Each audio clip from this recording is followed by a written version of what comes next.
Amateurs d'arts martiaux mixtes, bienvenue dans la cage.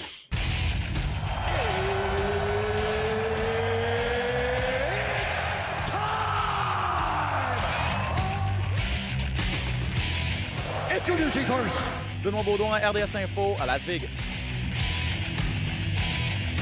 and now introducing his opponent. C'est terminé! Victoire de Patrick Côté! Merci beaucoup tout le monde au Québec.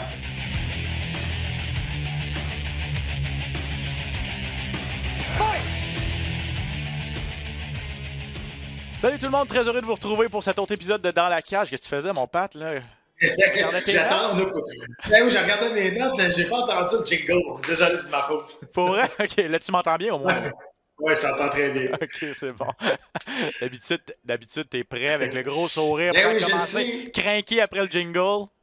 Mais c'est deux affaires. J'ai pas entendu le jingle, puis j'étais concentré sur ma casquette, parce que la semaine passée, j'ai reçu quelques critiques sur ma chevelure. Oh. Donc là, tout le monde disait que j'avais l'air fatigué parce que j'avais les cheveux un peu tout croche. J'ai mis une casquette aujourd'hui pour être sûr certain. Ouais, là, c'est peut-être moi, là, aujourd'hui, là, qui...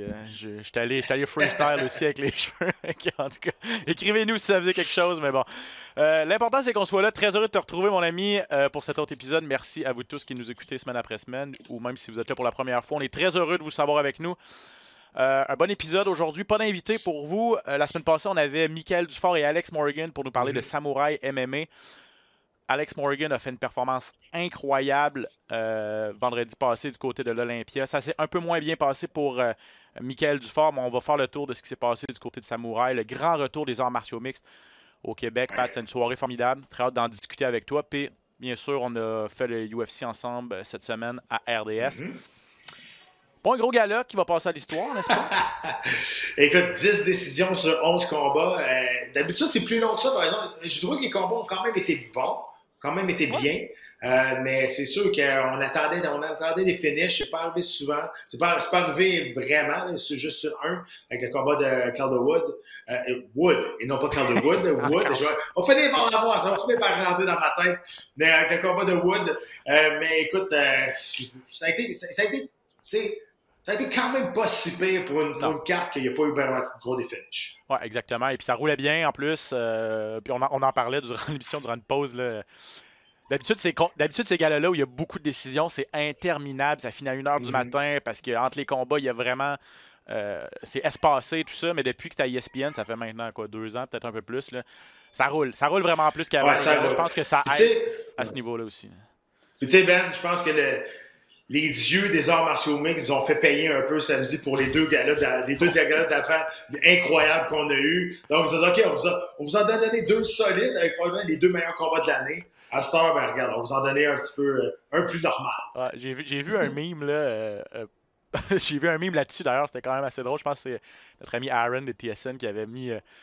c'était quelque chose comme une entrée, comme des mets d'un grand restaurant, l'entrée de luxe, le repas avec la queue de homard et tout ça, le plat principal, puis le petit dessert. À la fin, le petit dessert, les petits bonbons que personne ne mange, là, c'était le gala dans la fin de semaine. Les petits paparmans. Les petites paparmans, dans ce cas, bref. On va revenir quand même sur l'UFC de cette fin de semaine un petit peu plus tard à l'émission. Mais parlons de Samouraï, Pat. Malheureusement, tu ne pouvais pas être là. J'ai décrit les combats, ça va être diffusé sur les ondes de RDS au cours des prochaines semaines. Juste la vibe. Je veux juste remercier et féliciter surtout l'équipe de Samouraï, Daniel Lafont, Manu Molinier, le matchmaker, parce que c'était pas facile. Même juste avant, en arrivant à l'Olympia, là, moi je suis arrivé vers 5h, le gala était à 7h. La régie, ça a été compliqué apparemment là, avec les règles sanitaires et tout ça. Je sais pas si ça a passé proche d'être annulé, là, mais il y a eu quelque chose qui s'est passé avec la régie à l'Olympia. Puis là, il a fallu se revirer de bord à la dernière minute. J'ai pas tous les détails, mais en tout cas, juste pour vous dire jusqu'à la toute dernière seconde, là, il fallait apporter des ajustements pour présenter le gala. Finalement, il y a eu lieu 6 combats, tous excellents. Et la foule était là également. Il y avait à peu près 500 personnes. C'était salle comble, l'ambiance était parfaite. J'ai vraiment apprécié le retour des arts martiaux mixtes, puis il était temps. Là. Oui, je suis content que tu me dises que finalement ça a eu lieu parce que moi aussi j'en ai entendu parler que le gala à cause. C'est sûr qu'avec les règles sanitaires et tout, c'était compliqué. Mais imagine si ça avait été annulé. Là. Pour les combattants, ça a été vraiment dommage. Mais imagine pour Daniel Lafont, imagine pour tous ceux qui ont mis beaucoup de temps derrière de ça, de l'argent également. Puis écoute, je pense que c'est bien. Il faut que ces galas comme ça recommencent ici au Québec. Moi, de ce que j'ai entendu beaucoup de choses. Beaucoup de monde m'ont parlé. La vibe était super le fun. Ça a été un succès. Le monde était au rendez-vous. Les combats ont été bien.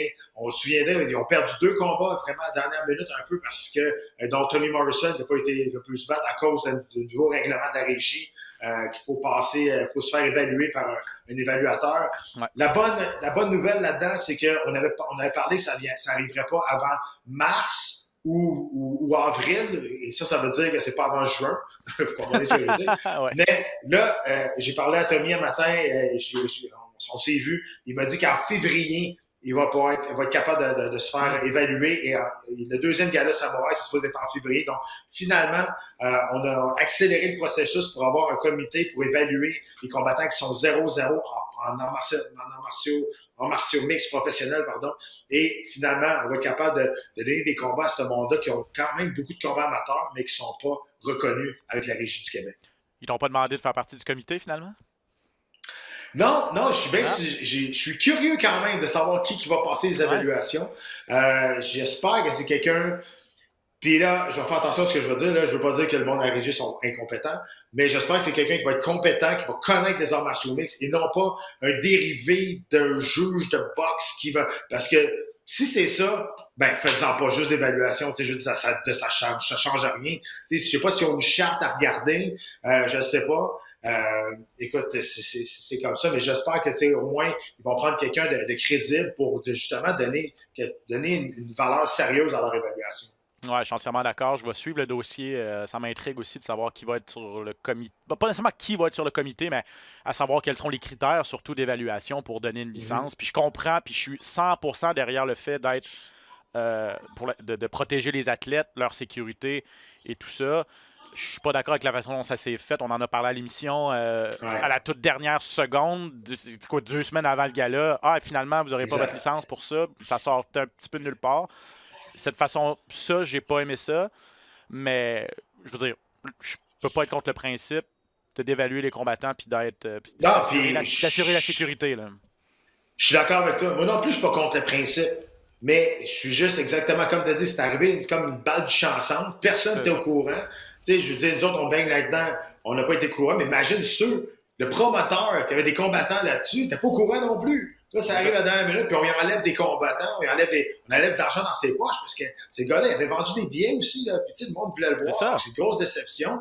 Puis là, après ça, ben, c'est la curiosité, moi, que je pensais, mais qui qu'on va mettre dans cette communauté-là? Qui va évaluer les jeunes, qui vont être assez compétents pour dire, OK, lui, il connaît assez de technique, lui, il connaît, parce qu'il n'y a pas de je veux dire, le système amateur n'est pas reconnu comme à la boxe. Il n'y a pas de fédération amateur dans martiaux mixtes. Donc, on va se baser sur quoi?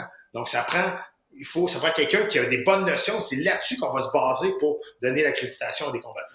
Exactement. Donc, un dossier qu'on va surveiller. Revenons sur les combats, Pat. Bon, je parlais d'Alex Morgan qui a fait une performance sublime.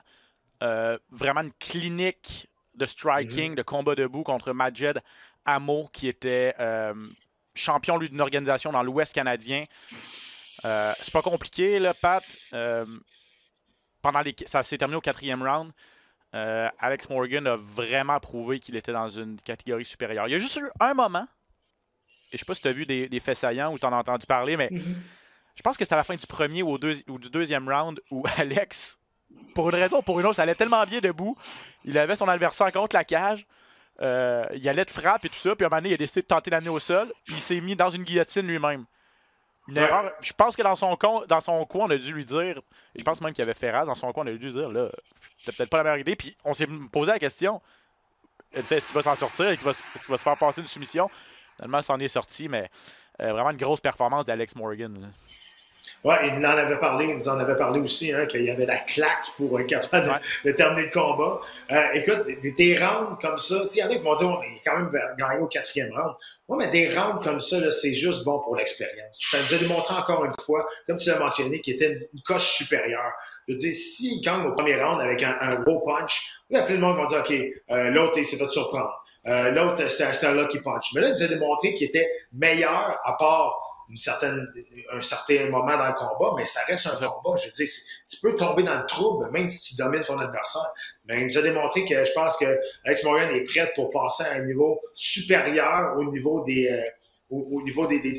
organisations. Très, très bon. Puis j'ai bien aimé son entrevue aussi. Il parle beaucoup. Hein. Il nous a pas laissé parler beaucoup la semaine passée. Mais c'est correct.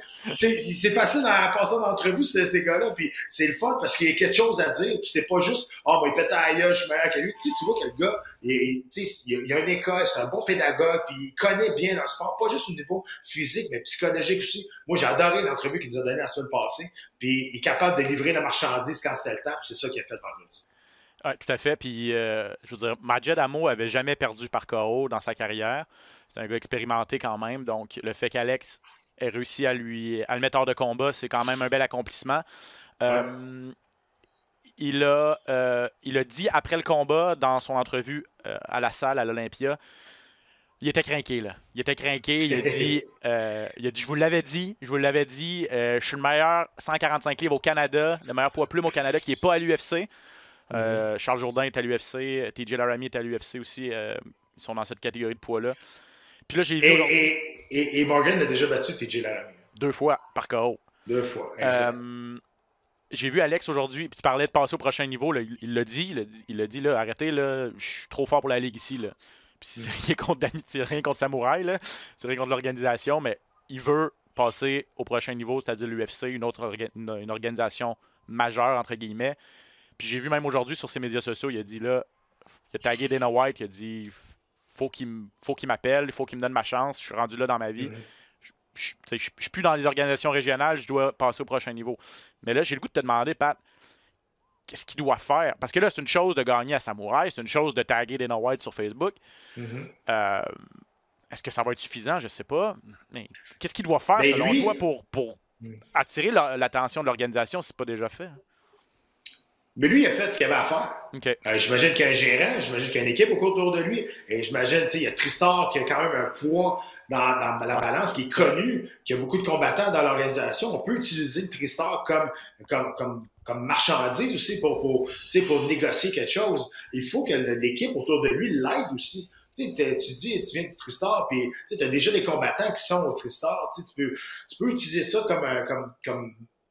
comme levier de négociation. Il y a son gérant aussi qui a un travail à faire là-dedans aussi. Je veux dire, son gérant, c'est sa job à lui d'aller chercher des combats et de pousser pour lui. Parce que Morgan, son travail à lui, c'est de gagner des combats, terminer ses adversaires. Il l'a fait, la job.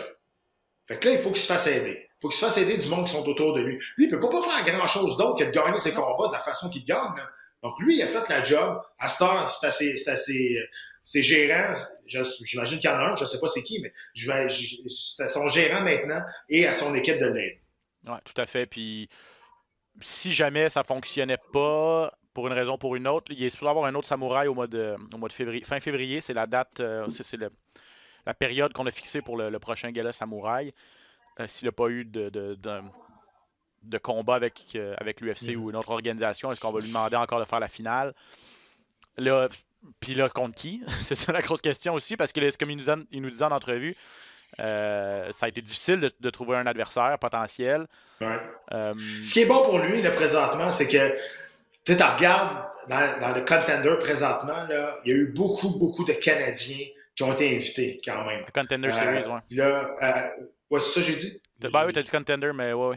On parle de Dana White Contender Series. Oui, exactement. Donc, puis là, je veux dire, là, il y a Yohan qui a réussi à rentrer avec un chaos spectaculaire. Donc, il y a eu beaucoup de Canadiens cette année, dans la saison 5, qui se sont fait appeler. Il y en a qui ont gagné également. Il y en a qui ont eu des contrats. Fait que, tu sais, là, je veux pas dire qu'il y a eu un snobisme pendant un petit bout du côté du Canada, mais on regardait un petit peu moins. Mais là, on commence à revenir repiger dans le Canada, beaucoup plus avec Dana White Contender. Donc, je pense que ça serait une belle avenue pour lui.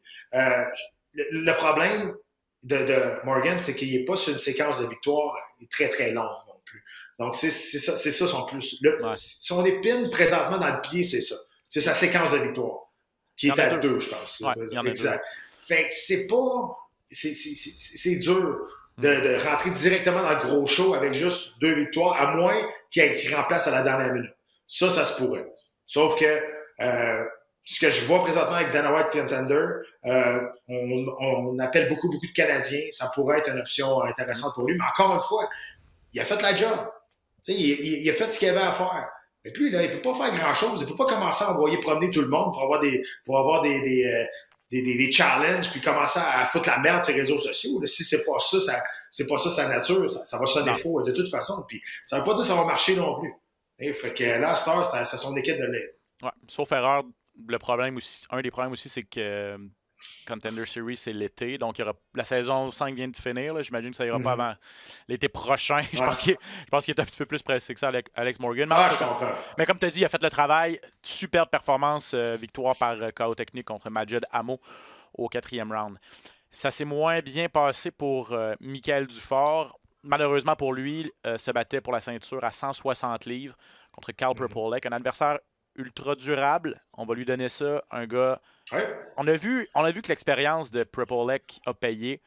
Son plan de match, c'est pas compliqué, c'était d'y aller en contre-attaque, de ne pas se faire amener au sol par Michael Dufort, qui est ultra solide avec sa guillotine, mais qui n'a pas eu la chance d'utiliser ces outils-là, son jiu-jitsu. Et je pense, Pat, qu'il a peut-être pas suivi le plan de match de son équipe. C'est-à-dire qu'il était C'était spectaculaire, là. Il a tenté des choses en combat debout, mais je l'ai trouvé un petit peu échevelé, Michael Dufort, puis je pense qu'il a peut-être coûté le combat. Ouais. J'ai comme l'impression, exactement, puis j'en ai parlé aussi avec d'autres mondes, puis le plan de match n'a pas vraiment été suivi comme tel. Il y a eu beaucoup d'improvisation dans ce combat-là. Michael Dufort s'est beaucoup amélioré au niveau du combat debout, donc peut-être qu'il voulait montrer ses nouvelles qualités au niveau du combat debout, mais au bout de la ligne, il faut que tu reviennes à ton instinct, à tes forces. Il faut que tu reviennes rapidement. Je veux dire, c'est pas rendu au 3e et au 4e round qu'il faut que tu tentes de les amener au sol. Les gars sont fatigués, les gars sont glissants. Ouais. Je sais que le plan de match était d'essayer de lutter et d'amener au sol en début de combat, ce qui n'est pas arrivé. J'ai cru croire aussi que on n'était pas satisfait de la manière qu'il avait approché le combat parce qu'il y avait eu beaucoup trop, justement, d'improvisation, des choses qu'on n'avait pas parlé ou qu'on n'avait pas pensé faire, et finalement, ça a sorti un peu tout croche. Et là, je lance pas la pierre à Michael Dufort, pas du tout, là. Je pense que lui-même était très déçu de la manière que le combat s'est déroulé. Sauf que, tu sais, il y a c'est malheureux pour Michael Dufort parce que je pense dans une carrière, tu as toujours des combats qui sont pivots, qui vont te faire sortir, qui vont t'amener à un autre niveau. Et ça, je pense pour Michael Dufort, c'était justement un combat pivot. Ouais. Il se battait contre un ancien combattant de l'UFC, un gars qui était connu au niveau de son nom, qui était accessible à la victoire. Moi, je pensais vraiment que Dufort aurait été capable d'aller chercher cette victoire-là. Et je croyais vraiment que c'était accessible. Malheureusement, il est arrivé à court. Décision partagée, c'est une décision qui était serrée, mais c'est pas un vol. Donc, c'est une décision qui était serrée. Malheureusement pour lui, ce combat-là, je pense que ça va l'éloigner encore. Je pense qu'il a fait 2 pas de recul avec cette défaite. C'est dommage. Ouais, tu parlais de décision partagée. C'est vrai, je ne l'ai pas mentionné, là, mais il a perdu donc par décision partagée. Il y a un juge qui lui a donné le combat 3 rounds à 2, si je ne m'abuse. Les 2 autres sont allés du côté de Prepolek. De mon côté, personnellement, ringside, cage side, j'avais donné, puis je lui ai dit après, puis je vais vous le dire ici, j'avais donné la victoire à Michael. Il a perdu les 2 premiers rounds dans mon esprit. Il a voulu se battre debout avec Prepolek qui était très très vif en contre-attaque. Puis il a fait du dommage dans les 2 premiers rounds, Prepolek. Michael a vraiment pris du poil de la bête à partir du 3e round. 3e et 4e, je lui ai donné ces rounds-là. Ce qui est arrivé, le 5e était ultra partagé. Les 2 gars étaient à bout de ressources. Ça a vraiment été une guerre, là. Ça a vraiment été une guerre. Puis, ce qui a peut-être vraiment fait pencher la balance, c'est à la toute fin où il y a eu un gros slam, une grosse amenée au sol de Prepolek qui a soulevé Michael puis qui l'a amené. C'était spectaculaire, c'était bien. Il a fait la même chose à la fin du 4e round, mais celle du 5e était vraiment encore plus spectaculaire. Et puis le round était plus serré aussi, le 5e que le 4e. Ça a peut-être scellé le sort de Michael Dufort. Donc, là non plus, ça s'est vraiment pas joué à grand-chose.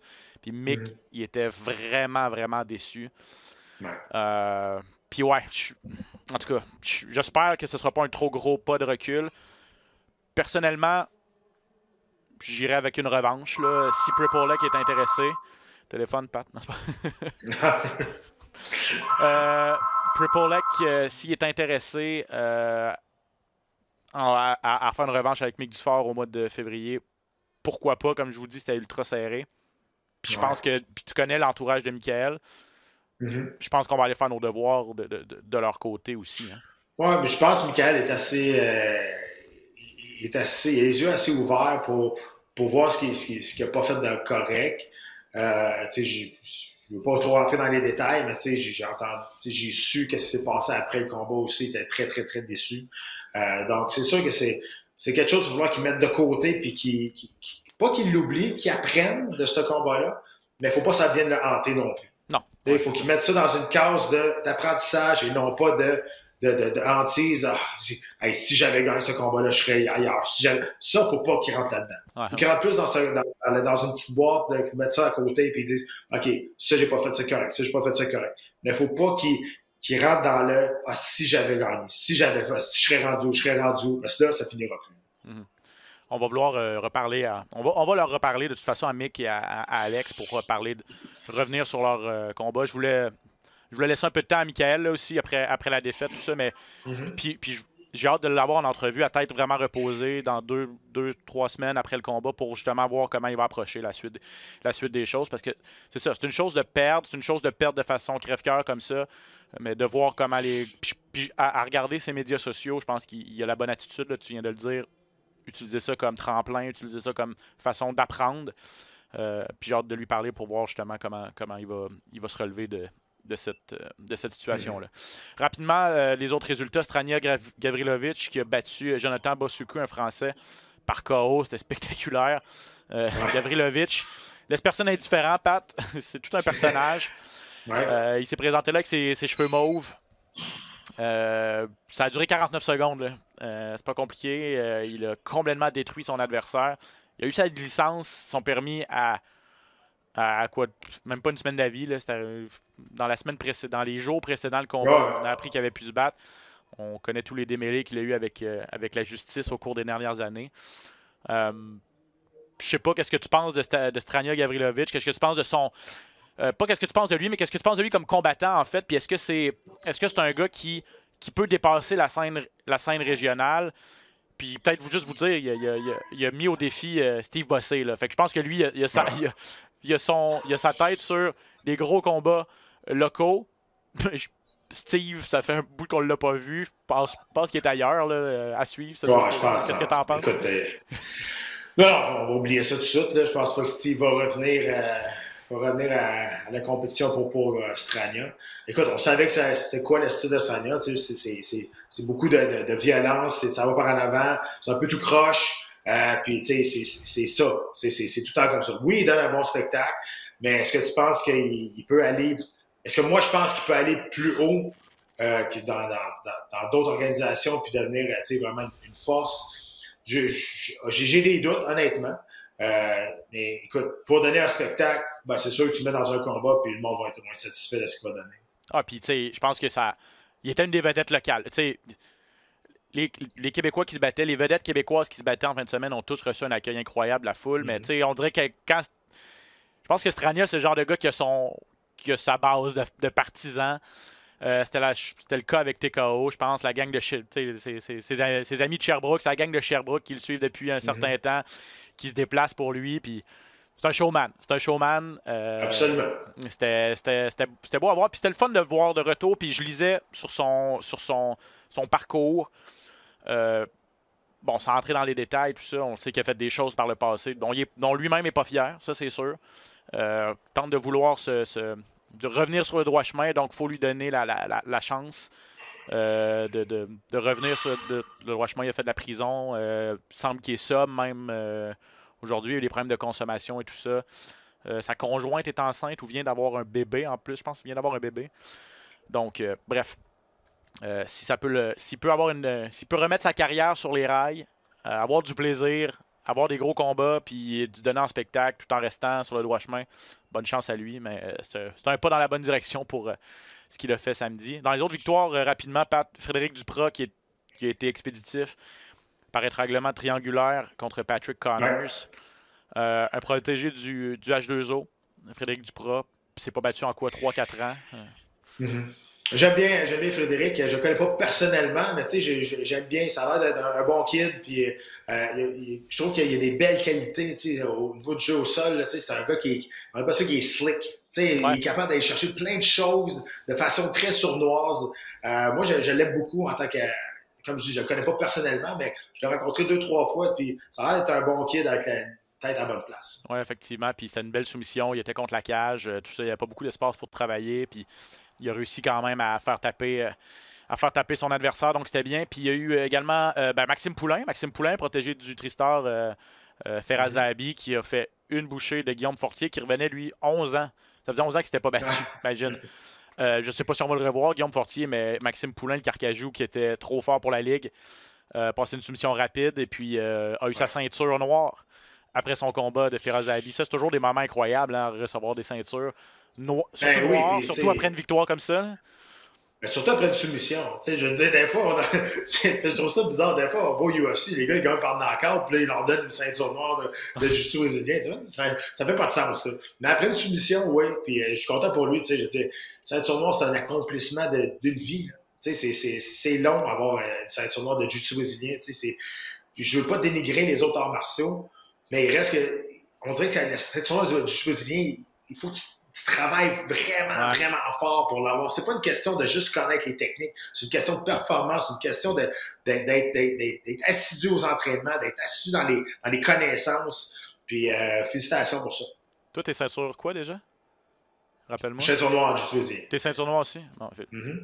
J'allais dire, je pensais que t'étais comme ceinture mauve, là. J'étais dans le champ. Je m'excuse, je voulais pas. Mais tu sais quoi, écoute, tu veux une anecdote bizarre? Vas-y. J'ai reçu ma ceinture mauve après que je me suis fait passer une soumission contre Travis Slaughter.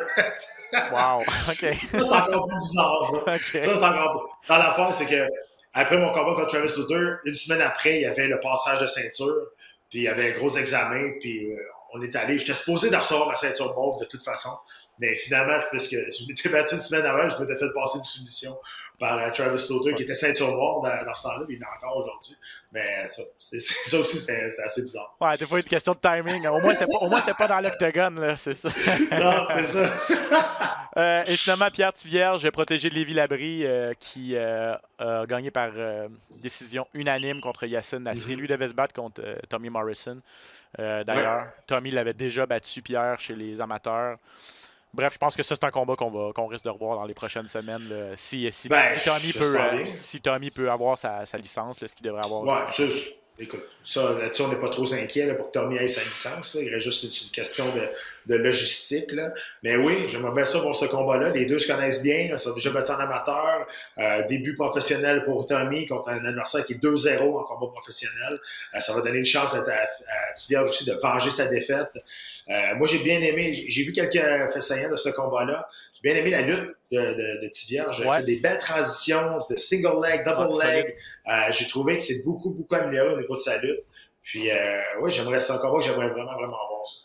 Et pour terminer sur Samouraï, deux gars dans les traces de Pat Côté qui m'ont accompagné à l'analyse. Vraiment, grosse job de Lévis-Labrie qui a analysé tous les combats de la carte. En fait, 5 des 6 combats de la carte. Puis, il a vraiment été très solide. Donc, Lévis, si tu nous écoutes, chapeau.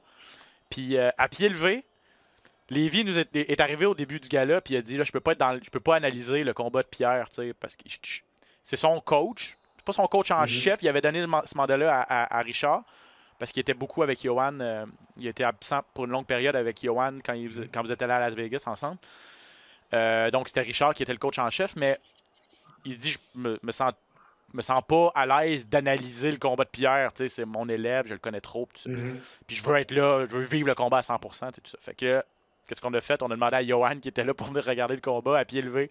Il dit ouais, ça va me faire plaisir et tout ça. Puis il a vraiment été solide aussi, Johan. Donc chapeau, 2 analystes en herbe qui pourront qui commencent leur carrière dans les médias. Là. Je pense qu'ils ont bien aimé, puis j'ai adoré travailler avec eux.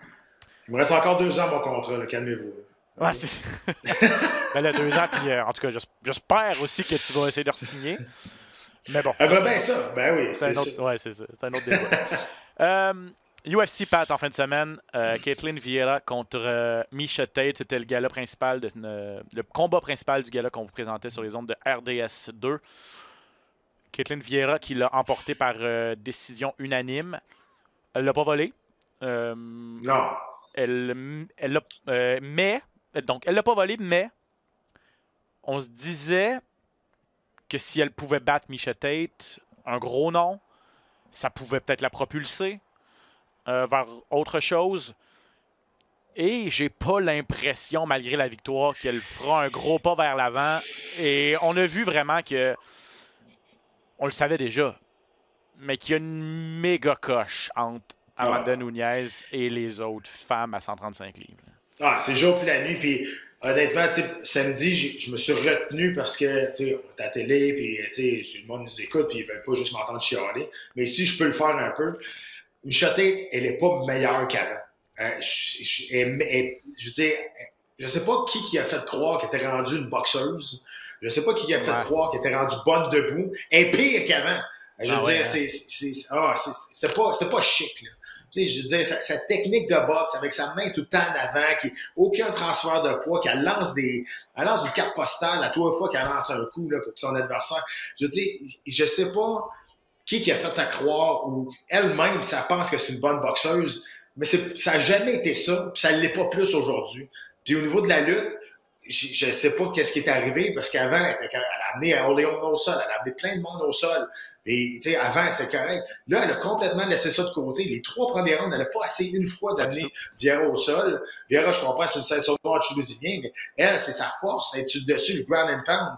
Mais elle a essayé de boxer avec une fille qui est techniquement clairement meilleure qu'elle. Puis, elle a payé le prix. Puis, je pense que la stratégie de Miesha Tate était mauvaise d'un bout à l'autre. Puis, c'est à cause de ça qu'elle a perdu le combat. Je regardais ça, puis je disais, hey, voyons donc, je peux pas croire qu'en entraînement, on regardait ça, puis on s'est dit, Crainte est vraiment meilleur qu'avant. Parce qu'honnêtement, pour moi, je trouve qu'il n'y a aucune différence. Puis tu sais, je veux pas trop rentrer dedans, là, parce que quand même, elle revient après 5 ans, elle a donné naissance à 2 enfants. C'est quand même un exploit qu'elle revienne, tu sais, à l'UFC. Mais je me fie juste à ce qu'elle dit avant. Tu sais, avant, elle se bat contre Vieira, elle parle déjà d'après. Elle parle déjà que, OK, moi, je suis un sniper maintenant. Je suis la fille qui va pouvoir placer des coups sur Amanda Nunes. Si je veux un combat revanche face à Holly Holm. Tu sais, elle parlait déjà après. Ça, je trouve ça bizarre qu'elle fait cette erreur-là pour une fille qui a tellement d'expérience, qui, à place de se concentrer, de parler sur Vieira, elle parle déjà de se battre contre Amanda Nunes. Elle parle déjà que, tu sais, et que ça, je pense que c'était une grosse erreur. Je pense qu'elle a pensé beaucoup trop après et pas assez dans le moment présent. Puis c'est une autre raison. Il y a plusieurs raisons, mais c'est une autre raison pourquoi elle a perdu le combat.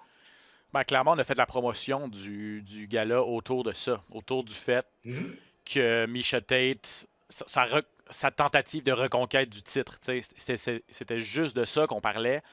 Est-ce que c'est l'organisation qui l'a poussé vers elle? Mais elle a joué le jeu là, à 100% aussi. Au niveau marketing et tout ça, pour vendre ce gala-là, je veux dire, il n'y avait pas d'autre choix à faire. On place Miesha Tate en finale contre Caitlin Vieira. C'est clairement le A-side, comme on le dit. C'est clairement Miesha Tate, même si elle était moins bien classée. Parce que c'est une ancienne championne. C'est elle qui a un gros nom. Puis le monde l'aime aussi. Puis tu sais, c'est l'histoire aussi. Une maman qui revient. Tu sais, l'histoire est belle. Là, puis c'est une favorite de la foule. Puis c'est une excellente vendeuse. Ça, c'est vrai. C'est une excellente vendeuse. Moi, je parle juste au niveau de la performance. La performance était mauvaise. C'est tout. C'est le point. Beaucoup de respect, toutefois, entre les deux combattantes. Là, Caitlin Vieira qui... je veux dire, elle a dominé en boxe. Sa contre-attaque était bonne, un peu. Puis je parlais on parlait du fort contre Prepolek. C'est un peu la même chose. Vieira a fait a laissé Michotet tenter d'aller vers l'avant, la garder à distance parce qu'elle était la plus grande des deux combattantes, puis a réussi à faire du dommage petit à petit avec son jab, avec sa boxe qui était un petit peu plus sharp. Mais je veux dire, puis durant l'entrevue d'après-combat, elle m'a dit « Ah, ça m'a pris du temps de me mettre en marche, tout ça, je respecte beaucoup Michotet, mais je pense que plus j'avançais, plus je trouvais mes repères et tout ça. » Puis, tu sais, on écoutait ça, toi puis moi, puis on se disait « Ouais, oui, mais non, là, tu sais, je veux dire, ça a été... » Les deux derniers rounds, elle n'a pas fait grand-chose. C'est ça, elle s'est contentée d'y aller avec un... Tu sais, elle savait qu'elle était un peu sur le cruise control, elle savait que si... Que juste en touchant avec son jab et en contre-attaquant, elle allait être capable d'aller chercher la décision. Elle n'a pas eu d'instinct du tueur non plus, là. Et là, mon acharnement aussi qui vient sur Michotet, qui n'a jamais réussi à changer son plan de match. Ouais. Tu sais, elle a fait exactement la même affaire. Elle a essayé 2-3 fois d'aller au corps à corps pour travailler, mais c'était pas très crédible comme tentative. Donc, je sais pas, tu sais, elle n'a pas été capable de switcher vraiment pour le plan de match. Elle restait pareil, elle restait debout, puis elle se faisait taguer, puis ça a été ça. Ça a été ça probablement pendant les 5 ans. Michotet, j'ai vu qu'elle a envoyé un message sur Instagram, je crois, ou en tout cas sur les médias sociaux qui disait... Elle parlait pas de retraite, encore une fois. Là, elle a dit, elle a dit, j'ai encore l'impression d'être meilleur, de m'être amélioré là, par rapport à mon dernier combat. Je pense que je suis malgré la défaite, je suis sur une bonne... Pas une lancée, là, mais je m'améliore de combat en combat après mon retour de 5 ans. Donc, elle n'a pas dit qu'elle accrochait une fois de plus ses gants. C'est un pas de recul pour elle. Puis pour Ketlen Vieira, j'ai hâte de voir. Là, la ceinture va être mise en jeu le 11 décembre. Amanda Nunes contre Juliana Pena. Mais je pense, elle c'est pas un combat de championnat qui l'attend. C'est peut-être un combat de top 5 là, éventuellement. Elle était classée 7. Elle a battu la 8e. Je sais pas. Tu l'as dit tantôt, là, il y a Amanda Nunes et les autres. Est-ce que on croit vraiment que Juliana Pena peut battre Amanda Nunes? La réponse, c'est non. Mais la réponse aussi, c'est en arts martiaux mix, c'est ça la beauté des choses. Quand t'as bien beau être 1 million contre 1, quand elle te lâche il faut que tu livres la marchandise. Le problème, c'est qu'Amanda Nunes livre la marchandise. C'est ça le problème aussi. Oui, tout le temps. OK, à suivre, un combat le combat de demi-finale, moi, qui m'intéressait beaucoup. Je sais pas pour toi, Sean Brady, espoir invaincu, 14 victoires, aucune défaite contre Michael Chiesa, qui était sur une superbe séquence, qui avait échappé grâce à une erreur, en raison d'une erreur, on va dire niaiseuse, là, de son dernier combat contre Vicente Luque. À 170 livres, je trouvais qu'il avait sa place, il était même classé, il était 6e. Mais a trouvé son homme en Sean Brady. Hein? Sean Brady, solide. Je pense qu'il est puissant, solide sur ses jambes. Peut-être un petit point d'interrogation au niveau du cardio, par contre, parce que 3e round était à l'avantage de Chiesa, mais les 2 premiers, Brady a dominé totalement. Oui, mais Brady, c'est un combattant qui va vraiment physique. Hein? Il est au corps à corps, il lève ses adversaires, il travaille tout le temps. Il est très fort physiquement, donc c'est sûr, rendu au 3e round, il commence à être fatigué. Mais je veux rien enlever à Brady, mais je trouve beaucoup plus que c'est Chiesa qui a perdu le combat que Brady qui l'a gagné. Brady a fait la bonne chose, mais Chiesa, là, je sais pas ce qu'il faisait. Chiesa, les 2 premiers rounds, là, on dirait qu'il était là pour le fun, il trouvait ça drôle, il parlait à son adversaire. Oui, des fois, tu peux échanger un sourire comme même, mais en vrai, là, si tu le fais pas, l'autre va le faire. Là, fait qu'à un moment donné, les 2 premiers rounds, là, c'est-tu vraiment Michael Chiesa, ça? Je regardais, je sais pas ce qu'il fait. Je savais pas quoi dire. Je disais, qu'est-ce qu'il fait? Il fait rien. Puis à la fin, il se retourne, part, arrive. C'est pas drôle, tu viens de perdre 2 rounds. Il faut que tu aies la rage en dedans de toi, même si tu as du fun, même si ton adversaire, tu le respectes. Ça veut pas dire que t'es pas obligé de le frapper. Là. C'est pas mal ça le but du sport. Là. C'est pas mal ça le but du jeu. Là. C'est ça. J'ai trouvé que Chiesa était dans un mode amical pour un sport aussi violent. Tu comprends? Il a perdu le combat. C'est comme s'il prenait ça comme un entraînement ou une session de sparring ou une session d'entraînement de jiu-jitsu. Là, parce que c'est vrai qu'on ne sentait pas... Il a été pris hors position, puis c'est un as du jiu-jitsu, un des meilleurs de l'UFC, Michael Chiesa. Il a été pris hors position dans les 2 premiers rounds le début des rounds, il était en mode défensif, en mode solution, en mode essayer de sortir du pétrin. Brady voulait absolument rien savoir, puis que ça, on dirait qu'il n'y avait pas la rage, comme tu dis, de tenter des choses, puis d'essayer vraiment de s'en sortir. C'est comme s'il subissait. Puis... On dirait qu'il a cassé au premier round quand Brady il l'a ceinturé pour la première fois. Puis là, il a essayé de faire ça, puis il s'est aperçu, oh shit, OK, il est peut-être plus fort que je pensais. Il savait qu'il était fort, mais peut-être pas de même. C'est vrai que Brady est très, très fort physiquement. On a entendu parler. Puis on dirait que là, ça l'a cassé. Puis là, plus le combat avançait, moins il voulait se lancer par en avant, moins il voulait aller au corps à corps, moins il lançait des coups. Puis c'est ça. Là, au troisième round, il n'avait pas le choix. Fait que là, il est allé un peu en kamikaze. Là, il a touché. Il a gagné le troisième round. Il a commencé le combat bien trop tard. Puis il a couru à sa perte à cause de ça. Donc, Sean Brady, plus grosse victoire de sa carrière, ça c'est sûr, vient de battre celui qui était classé numéro 6. Est-ce que c'est maintenant un joueur à surveiller à 170 livres, Sean Brady? Ben là, il a dit que c'était le meilleur grappler à 170 livres. Donc, il a lancé ça partout. Là, Chimaev, il a dit, hey, pas sûr, moi. Fait que Chimaev a levé le bras, il a dit, regarde, si tu veux y aller, on va y aller, on va danser. Chimaev veut se battre contre n'importe qui. Ouais. Pas n'importe qui, il veut se battre contre tout le monde. C'est plus ça la définition. Pas n'importe qui, mais contre tout le monde. Il s'en fout. Il avait levé la main pour se battre contre Leon Edwards aussi pour remplacer Masvidal. Lui, là, c'est correct. Anyway, ses combats ne durent pas très très longtemps. Sa confiance dans le tapis. Écoute, ça pourrait être quelque chose de le fun de voir. C'est sûr que Brady, son nom vient de prendre de la valeur avec une batte qui est ça, qui lui était 6e, donc il se rapproche du top 5 quand même assez dangereusement. Puis Chimaev vient de battre pour la première fois un combattant qui était classé avec le Chinois. Là. Donc, ça pourrait être intéressant. Là, on pourrait voir vraiment quelqu'un qui est un bon grappler, fort physiquement, parce que Chimaev, il suit tout. C'est un gros 170. C'est un gros 170, puis il a l'air fort. Il a l'air fort physiquement, ça n'a pas d'allure. J'aimerais ça voir ce combat-là. Moi, je suis acheteur. Je suis d'accord avec toi. Puis, d'ailleurs... Chimaev vient de faire un combat de lutte ou un combat de grappling en fait contre Jack Hermanson. Puis il n'a pas gagné, je pense que c'était un match nul, sauf erreur, mais... Non, il a gagné en prolongation. Il a gagné en prolongation, puis il y a eu une solide amenée au sol quand même, là, je pense. Il y en a eu deux, dont un quand même assez solide, qui l'a fait tourner dans les airs. Puis Hermanson est un 185 livres, donc Chimaev serait capable comme en grappling, là, je suis d'accord avec toi, Brady, Chimaev, ça pourrait être intéressant. Puis on le sait aussi qu'il y a une grosse main droite, là, Chimaev. Les deux sont bons, solides, debout aussi. Les deux cognent solides. OK. Victoire de Taila Santos contre Joanne Wood. Puis là, regarde, expliquons, ceux qui n'ont peut-être pas regardé le gala samedi, se demandent c'est qui, ça, Joanne Wood. Puis là, tu as dit Calderwood tantôt.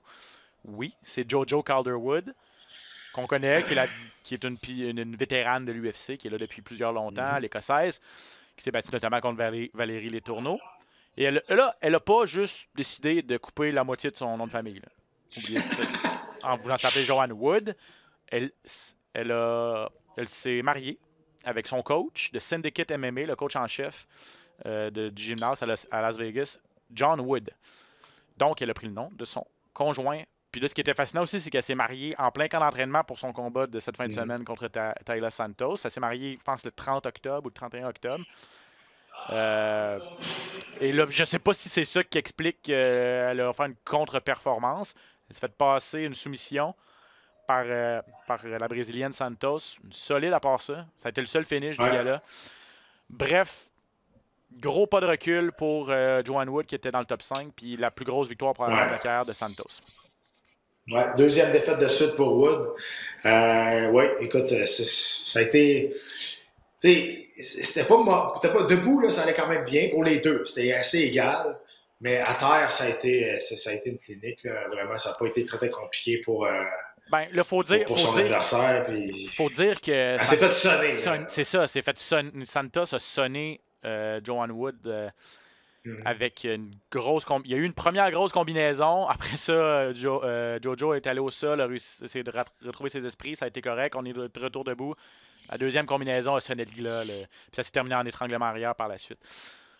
Mais Taila Santos, je la connaissais plus ou moins. On l'avait vu contre Roxanne Modafferi à sa dernière sortie. Elle avait juste lutté. Elle avait été chercher une... Et c'est ça qui a mêlé, je pense, Wood. Il va l'avoir. Ça va rentrer, je te le dis, ça va rentrer. Mais c'est ça que Wood a dit après. Elle était sûre que son adversaire allait la lutter, comme qu'elle avait fait dans son dernier combat, mais elle est restée debout.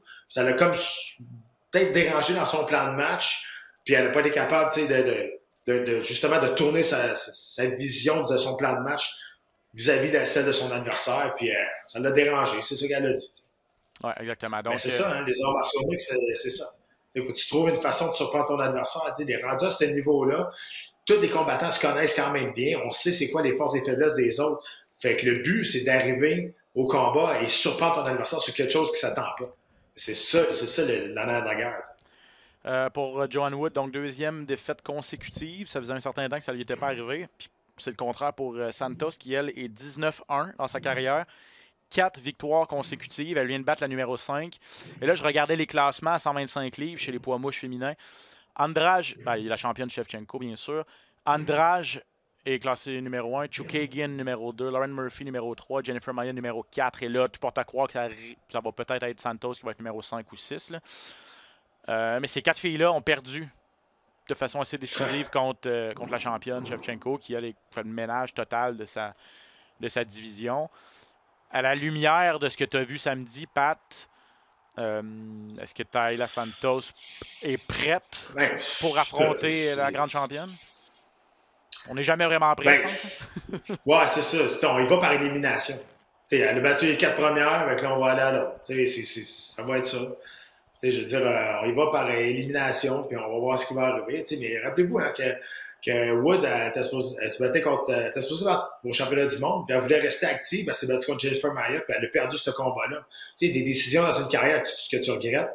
D'après moi, celle-là, elle ne la regrette pas à peu près, parce que là, elle s'éloigne vraiment beaucoup là, de combat championnat du monde. 100%. Donc, à suivre le parcours de la Brésilienne Taila Santos qui vient de faire un long. Puis, en tout cas, je trouve ça bizarre un peu, là. Puis, on en parlait, je sais pas si c'était peut-être pas elle en particulier, mais tu as fait le commentaire samedi.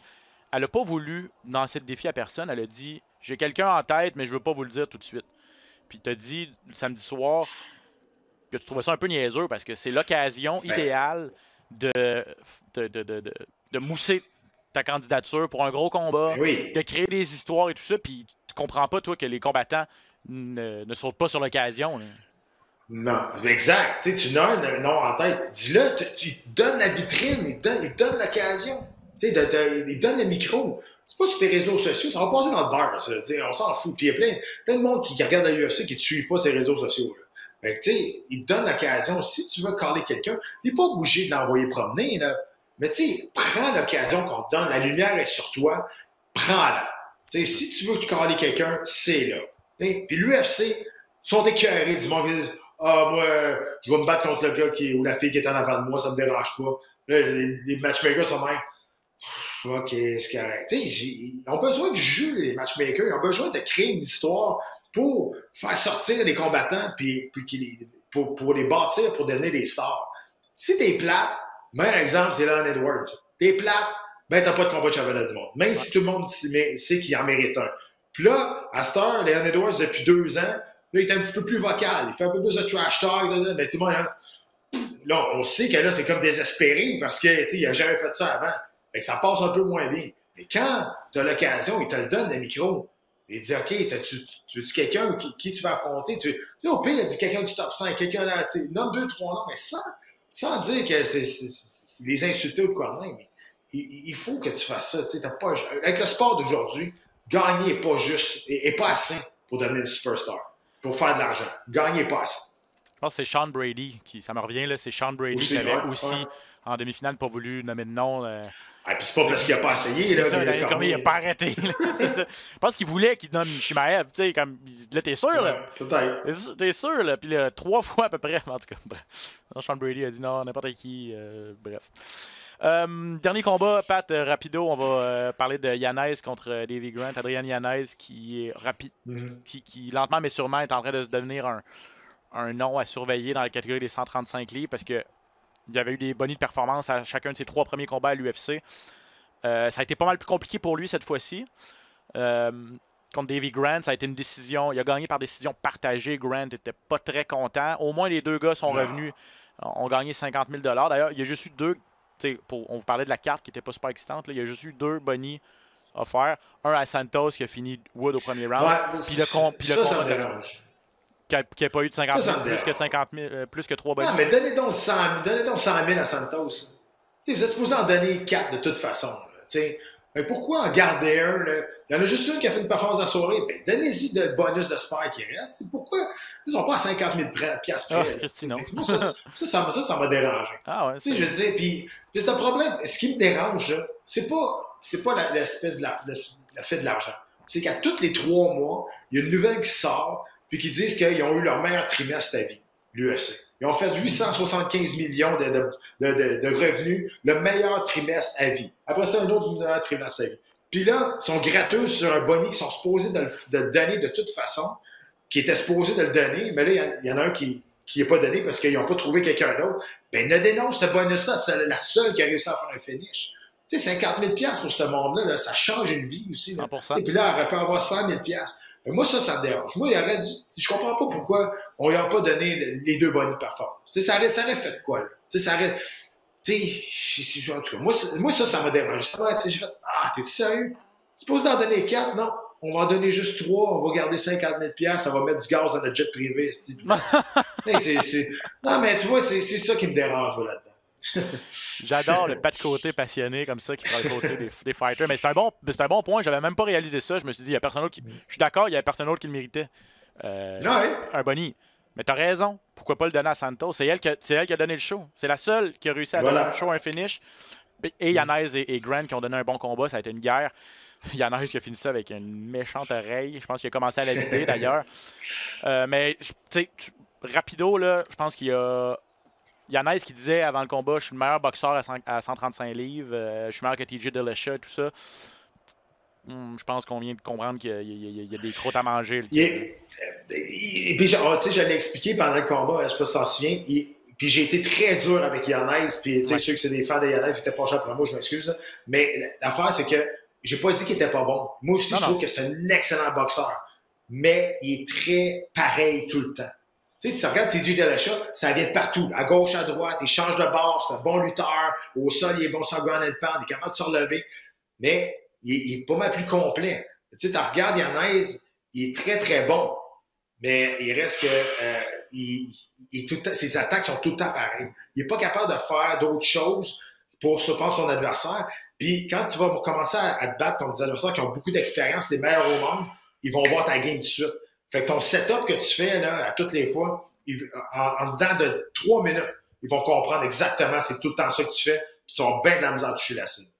Ouais, c'est ça. Puis tu sais, à 135 livres, il y a des méchants bons strikers. Là. Juste comme ça, tu sais, je pense à Dillashaw, je pense à Corey Sandhagen, Pietorian. Le champion Sterling n'est pas un gros striker. Mais bref, tu sais, puis Dominique Cruz, qu'on va voir dans quelques semaines aussi. Lui aussi, le 101, ça peut venir de partout, puis il est peu orthodoxe et tout ça. Yanez, c'est un très très bon jeune combattant. Il a 27 ans, je pense. Je veux dire, sa carrière, il est au début de sa carrière à l'UFC. 4 victoires consécutives quand même, 4 bonus de performance. On veut absolument rien y enlever. Mais un bon combat comme ça, où il a connu de l'adversité, je pense que ça peut même juste l'aider à s'améliorer, justement. Il était aussi super émotif. La préparation était difficile. Son entraîneur, il avait perdu son entraîneur l'été dernier. Il y avait tout ça, on l'a vu, là, fond dans l'arme après. Là, il a dit, je vais prendre un break. Je suis dû pour un petit break. Là. Même en février, l'UFC est censé aller à Houston. Lui, c'est un gars de Houston. Puis il dit, autant que j'aimerais ça me battre chez nous sur un gros choix à Houston, je pense que je ne serai pas prêt. Il faut que je prenne plus de temps pour me remettre de tout ça parce que ça a été vraiment le début de sa carrière à l'UFC a été 4 combats rapprochés, tout ça. Là. Fait que, bel avenir quand même pour Yanez, malgré c'est ça. Malgré quelques petits reproches, entre guillemets, mais il n'y a pas un fighter parfait de toute façon. Puis il est allé chercher la victoire. Avant de finir, McGregor qui a dit sur les médias sociaux, Pat, je veux me battre. Quand je vais revenir, oubliez ça. Là. Oh, j'aime ça. Oubliez ça, quand je vais revenir, ça va être pour le titre à 155 livres. Après ça, ça va être Poirier pour un 4e combat. Puis après ça, on verra. Je me bats contre qui je veux, quand je veux, c'est mes termes. Est-il un peu, comme on dit en anglais, delusional? Comment on dit ça en français? Là? Est-ce qu'il l'échappe encore un peu? Ou McGregor est encore le roi et maître de son destin? Non.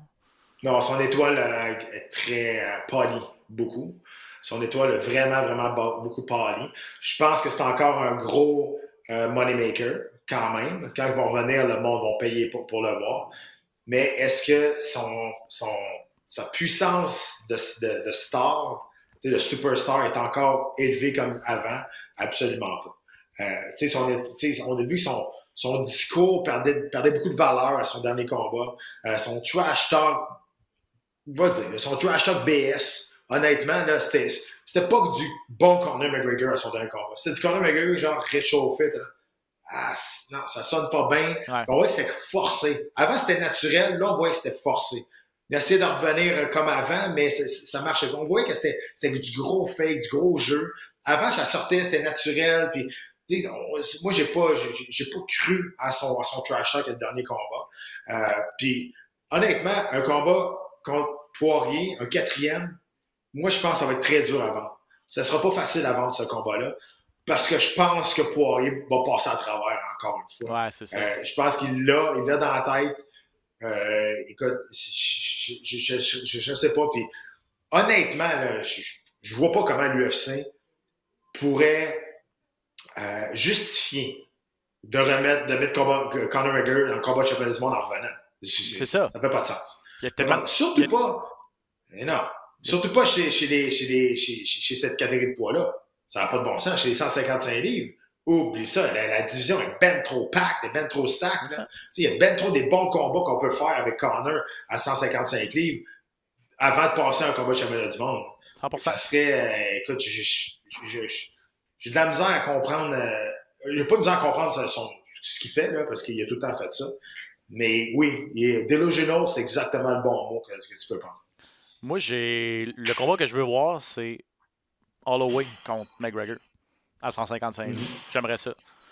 Je pense qu'Holloway, je l'adore. Je l'aime d'amour. Je pense que c'est mon combattant préféré. Puis, il donne des coups. Tu sais, sa guerre contre Yair Rodriguez, ses derniers combats, c'était des cliniques de boxe. Puis là, contre Rodriguez, il s'est fait aussi tester. Il a résisté. Son menton, jusqu'à présent, résiste à toutes les attaques. Là. Est-ce qu'il va résister à la gauche de McGregor? J'aimerais ça le voir. Il y a une histoire entre les deux. À 22 ans, Holloway a perdu contre McGregor. Donc, il y aurait peut-être une petite revanche à faire à ce niveau-là. Est-ce qu'Holloway est un peu pris à 145 livres? Là, dans le sens, on ne sait pas si on va lui redonner un autre. C'est clairement l'aspirant numéro 1, mais on ne sait pas si on va lui redonner un 3e combat contre Volkanovski. Donc, est-ce que lui va retourner à 155? Il avait fait une incursion, ça n'avait pas vraiment fonctionné. Est-ce que ce serait vendable, là, ce combat-là, Holloway-McGregor? Mais, ouais, beaucoup plus, je pense, que Poirier. Okay, t'as raison. Mais encore une fois, je sais pas. Je sais pas ce qui va arriver avec Conor, mais Conor, c'est Conor, puis je pense qu'il est rendu à une place, je pense qu'il est plus capable de retourner. Il est comme over the limit, puis là, ben, il sait plus comment revenir. Il est dans l'abus, il est dans l'abondance, dans tout. Fait que, à un moment donné, tu perds la notion de la réalité. Mais quand tu reçois des coups de poing dans la face, la réalité revient assez rapidement. C'est peut-être ça qui va y arriver quand il va revenir. Exactement. OK, rapidement, Dan Hooker, je ne sais pas si tu as vu, il a fait un pesé test sur ses médias sociaux hier. Il a réussi à faire la limite des poids plumes, 146 livres. Dan Hooker à 146 livres. Dans ma tête, c'est un gros léger. C'est un gros léger. Un gros 155 livres. Ouais. Il est grand, oui. Il a réussi à faire 146. Je ne sais pas si c'est son plan de carrière. C'est sûr que lui a servi un peu de chair à canon à Islam Makhachev à sa dernière sortie avec court délai contre un combattant ultra solide en Makhachev. Donc, il a peut-être besoin d'une étincelle dans sa carrière. Est-ce qu'il va vraiment descendre à 145, Dan Hooker? Puis si oui, est-ce qu'il peut faire du dommage dans cette division-là? Qu'est-ce que tu en penses? Absolument. Écoute, je pense pas qu'elle fait ça pour le fun. On s'entend. Je pense que c'est plus un espèce de statement pour un choix futur. Mais oui, je le vois très bien à 145. Écoute, à 155, ça a été difficile ces derniers combats là, à 155 pour Dan Hooker. C'est sûr que c'est parce qu'on voit de Hooker que c'est un nul. Il est vraiment, vraiment solide, mais dans cette division-là, il est top 5, mais Quand il s'est battu contre Makhachev, il a perdu. Quand il s'est battu contre Chandler, il a perdu. T'sais, les combats qui auraient pu l'amener en combat de championnat éventuellement, c'était un petit peu trop pour lui. Là, fait qu'il est à cette limite-là. Là. Mais à 145, tu sais, moi, Dan Hooker contre Max Holloway, moi, je suis partant et pas à peu près à ça. Fait que, tu sais, où je pense que s'il est capable de le faire en restant en santé, why not? Il y a Barboza, Hooker, ça s'est déjà vu, ça. Juste comme ça, là, je viens de flasher. Barboza, Hooker, ils se sont battus ensemble. Et finalement. Puis Barboza avait gagné, mais Hooker avait tout pris ce que Barboza avait donné quasiment. Puis Barboza, c'en est un qui a fait qui est descendu à 145 aussi. Donc, ce serait pas de jamais vu. Puis, ouais, effectivement, ça pourrait rajouter un autre piquant dans cette division-là qui est aussi super intéressante à 145. Bref, à suivre, Dan Hooker qui a réussi à faire le poids. Comme tu dis, il n'a pas fait ça pour le fun. Donc, parce que tu ne soumets pas à ça pour le plaisir. Je pense que Pat peut en témoigner. Ah non, pas à tout. Zéro. Il n'y a rien de le fun là-dedans. Il n'y a rien de le fun là-dedans. OK, Pat, merci énormément. Écoute, avec tout ça, ça fait 1 heure qu'on jase. C'est encore une fois toujours ultra intéressant. On se reparle la semaine prochaine pour un autre dans la cage. On va mettre la table pour le prochain gala de l'UFC. Rob Font contre José Aldo, un combat important à 135 livres. Merci beaucoup, mon ami. Merci à tout le monde qui nous écoutait. Vous savez nous trouver sur toutes vos plateformes où vous téléchargez vos podcasts. Dans la cage. Ciao tout le monde, à bientôt.